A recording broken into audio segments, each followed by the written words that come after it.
Bismillahirrahmanirrahim. Today, inshallah, we shall start chapter 10, or a chapter on Mendelian genetics. For me, this is actually a lot of fun, and I hope you enjoy it just as much. Now, genetics is about, of course, DNA and how it's transmitted from one generation to the next generation, etc.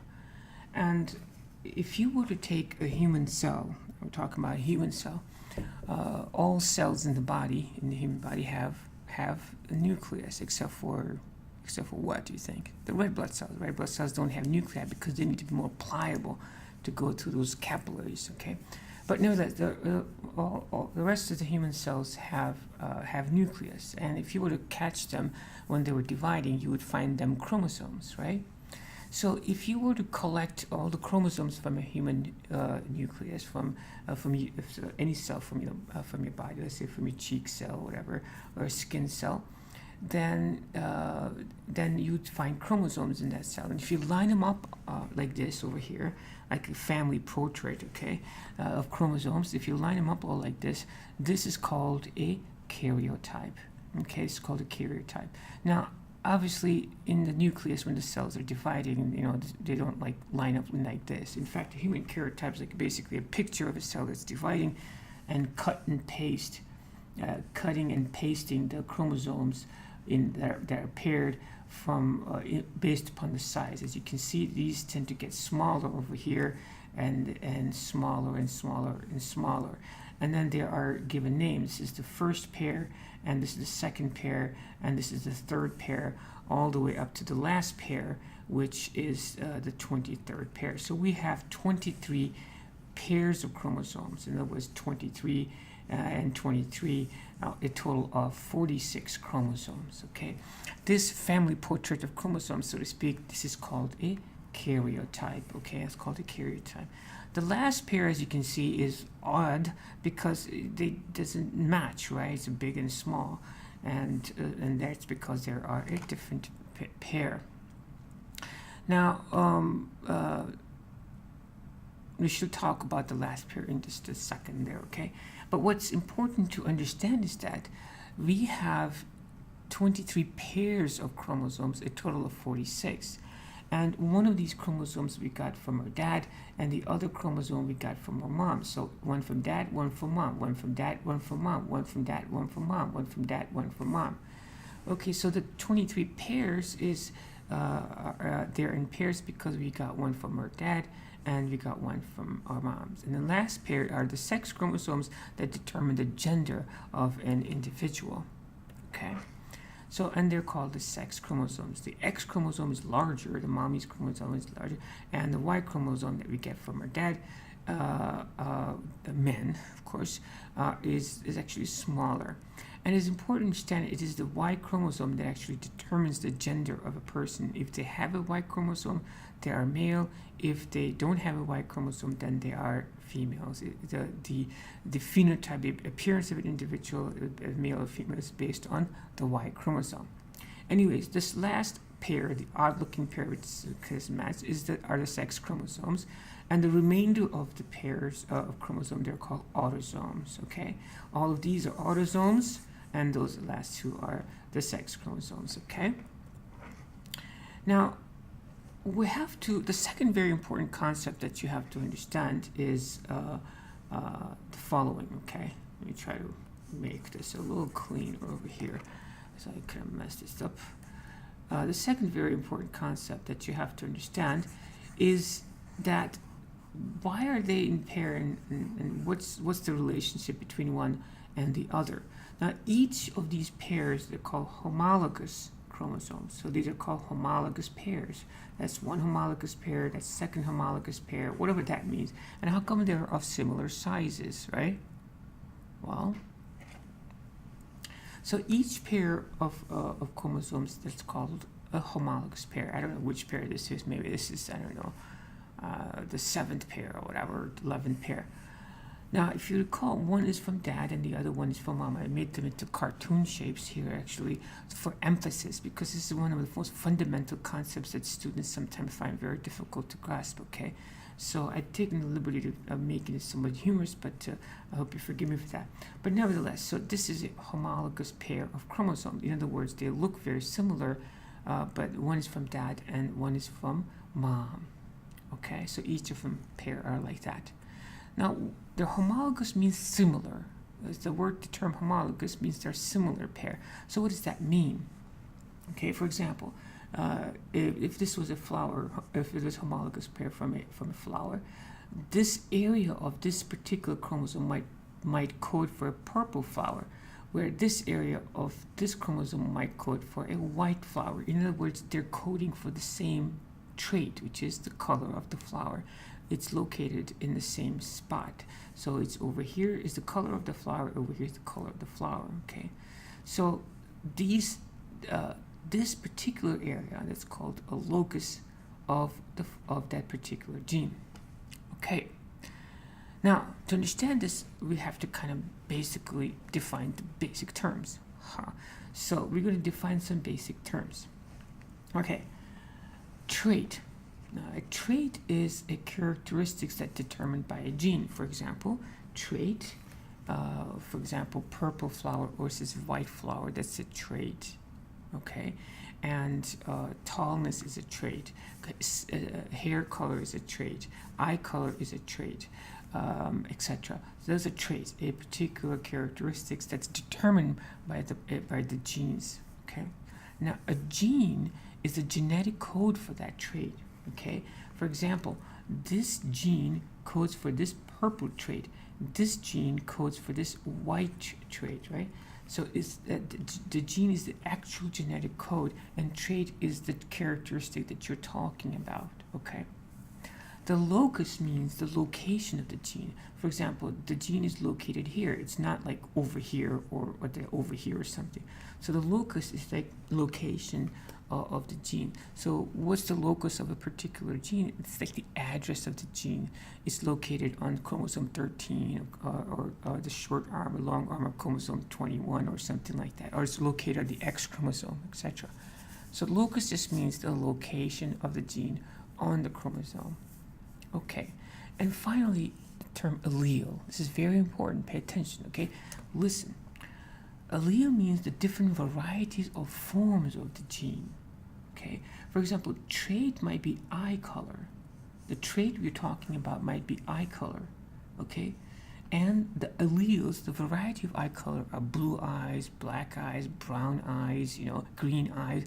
Those are the alleles, the different forms of the gene. The trait is what we're talking about, the general characteristic. Gene is the exact genetic code, and the locus is the location of that gene, and the allele is the different forms of the trait. Okay, in this case, the alleles are purple and white. The two, those are the alleles. That's what those genes are coding for. So these are some very basic terms that you need to really understand properly before we are able to develop on this knowledge. So homologous pair. So trait, gene, locus, and allele. Now, for example, now this is, as I said, each chromosome is from one of our parents, so from dad and from mom, right? Now, this one here is coding for purple flower color, and this allele is coding for white flower. They're not the same. If the two alleles are not the same, that's called a heterozygous state. A cell that has two different alleles, that's called a heterozygous state. If both the alleles were coding for the same thing, let's say both were purple or both were white, then that would be a homozygous cell with the same alleles, okay? So homozygous state is a cell with the two same alleles. A heterozygous is a cell that has two different alleles, okay? So if the alleles are the same, that's a homozygous condition, and if they're different, that's called a heterozygous state, okay? In this example, this is a heterozygous. Now, what's that?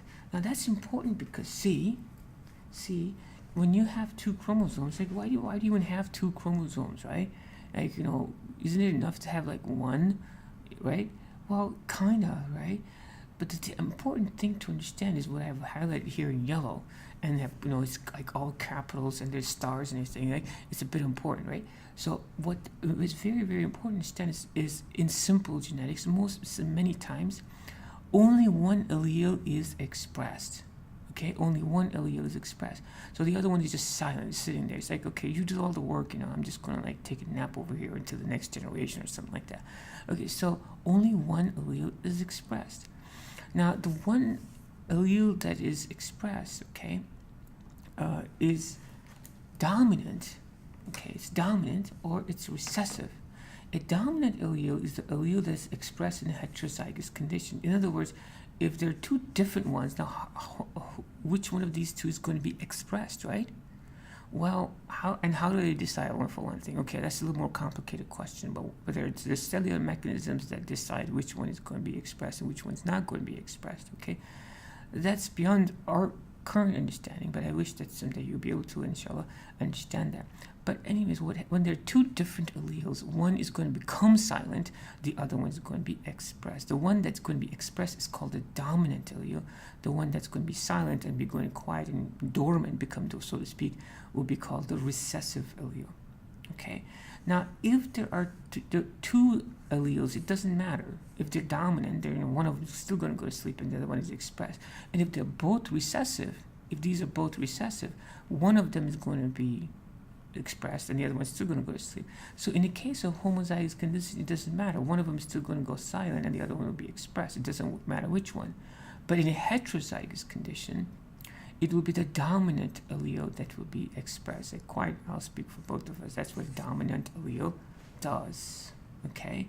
So, which also means that the recessive allele will only be expressed in a homozygous state, right? Because the dominant allele is around, it's going to just take over, right? So, it's very important to understand, therefore, that only one allele is expressed at any given time. For example, you have here as an example eye color, okay? For example, okay, eye color. So we're talking about two different eye colors, brown eyes and blue eyes, okay? Now, when we say an allele is dominant, we express dominant alleles with capital letters. That makes sense. So as you can see over here, the brown eye allele, brown eye gene is dominant. In other words, if the brown eye and blue eye genes are together, then the brown eye is going to just kind of give the blue eye a black eye, so to speak. So dominant alleles are expressed with capital letters. Okay, for example, B is the dominant allele for the brown eyes. Okay, now the recessive alleles are expressed with lowercase letters. Recessive alleles are expressed with lowercase letters. So and the letter that's used is the same letter that you use for the brown eyes. Okay, so in this case, blue eyes is recessive, so you give it blue. Okay, so if you were talking, for example, about black hair, okay, and I'm just going to make this up, so something to be different, and purple hair, okay, and the black hair, you would call, if that's dominant, you would call it B, and the purple hair, if it's recessive, you would not call it little p, you'd call it little b. You use the same alphabet C to keep it together. You understand? So because then otherwise you just have an alphabet soup. So the dominant allele, so to speak, is used for, this is just for mathematical and purposes in a way, right? To figuring out what's going on with the genes. So this is a homozygous dominant condition, right? Both of them are homozygous and both are dominant. This is a heterozygous cell, which has one dominant gene and one recessive gene, right? So let's look at this over here. There are 4 possibilities of the combination of this gene, right? Pay attention. Oh, pay attention now. Okay, look. There are 4 possibilities. Big B, which is like 2 dominant genes. Big B, little b, 1 dominant, 1 recessive. Big B, little b, and little b. Okay, so only one allele is expressed. In this case, they're both dominant, so it doesn't matter which one is expressed. This is going to be a brown eye. Over here, one is going to be expressed, and it's going to be the dominant one, because if it's heterozygous, it would be a dominant allele that's going to be expressed. So this person will have brown eyes. Same over here, this person will have brown eyes. This person has 2 recessive alleles. Right? There are two recessive. There are homozygous recessive. Homozygous recessive. Right? Homozygous means same. They have two recessive genes. Now, one of them is going to sleep now. So this person will have blue eyes. So recessive genes, as you can see, are only expressed in a homozygous state. They're not expressed in a heterozygous state because the dominant gene will dominate, and therefore it's called dominant gene. All right. The same is true for plants, for example. Okay. Now, there are two other terms that we have to understand here. Okay. The first term is the term genotype, and the second term is a term called the phenotype. Genotype versus phenotype. Now look at this. Okay. There are three different allele combinations. One from dad, one from mom, one from dad, one from mom, right? There are three different allele combinations for flower color, okay? The purple gene, the big P, is dominant, okay? And the white gene is recessive. Notice it's not called, it's not labeled W, it's labeled little p, okay? So the purple gene is dominant, and the white gene is recessive, and it's labeled here with the little p. So there are three different possibilities for the allele combination. Big P, big P, big P, and little p. Homozygous dominant here, heterozygous state, and homozygous recessive. So this is homozygous dominant, heterozygous, you don't have to say dominant recessive because heterozygous mean they're different, and homozygous recessive. Now, in homozygous dominant, this flower is going to be purple flower, right? Over here, it's going to be purple flower. And this is the only time you get a white flower when you have two recessive alleles. Now look, homozygous dominant and heterozygous, both of them will result in purple flowers, right? Even though the two alleles are different, okay? They result in the same flower color, okay? Now, the exact makeup of the genes, that's called a genotype. So the exact makeup of the genes is called a genotype, and the expression of the gene, what ends up being, is called the phenotype. So the genotype is the exact makeup, exact genes that the cell has. Phenotype is the expression of that genotype. So by looking at the flower, when looking at a purple flower, you couldn't tell if that was a homozygous dominant plant or it was a heterozygous plant, right? Because they will both appear to you. So by appearance, you can't tell what the exact genotype is, right? So the genotype is the exact makeup of the gene, and the phenotype is the expression of the gene, how that is expressed, okay? So the question then is, who figured it all out? Okay, who figured it all out? How do we know all of this stuff? And this exciting question, inshallah, we shall answer after a brief pause. Until next time, as-salatu was-salamu ala rasulillah rabbil alamin. Assalamu alaikum.